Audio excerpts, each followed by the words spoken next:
First ఈ reel చూడండి, తర్వాత దీనికి వచ్చిన ఫన్నీ కామెంట్స్ని చదువుదాం.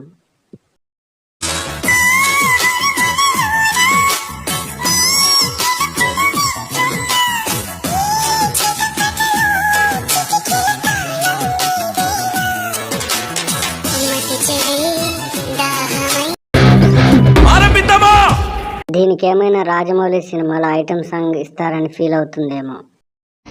వీడైనా కనపడితే సోషల్ మీడియాలో కూడా చెప్తున్నాను, వీడైనా కనపడినాడంటే లేపేయండి, దరిద్రం వదిలి. ఇంతకు నీ మొగుడు విడిచిపెట్టిండా ఉంచుకుండా నాకు అర్థం కావట్లేదు.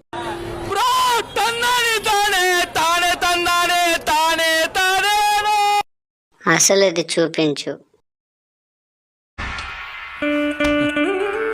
అంటే అన్నాడు గాని ఆ ఊహ ఎంత బాగుందో. హలో ఫ్రెండ్స్, ఏం చేస్తున్నారు? ఇంట్లో హ్యాపీగా ఆడుకోండి, లైక్ చేయండి, షేర్ చేయండి, సబ్స్క్రైబ్ చేయండి.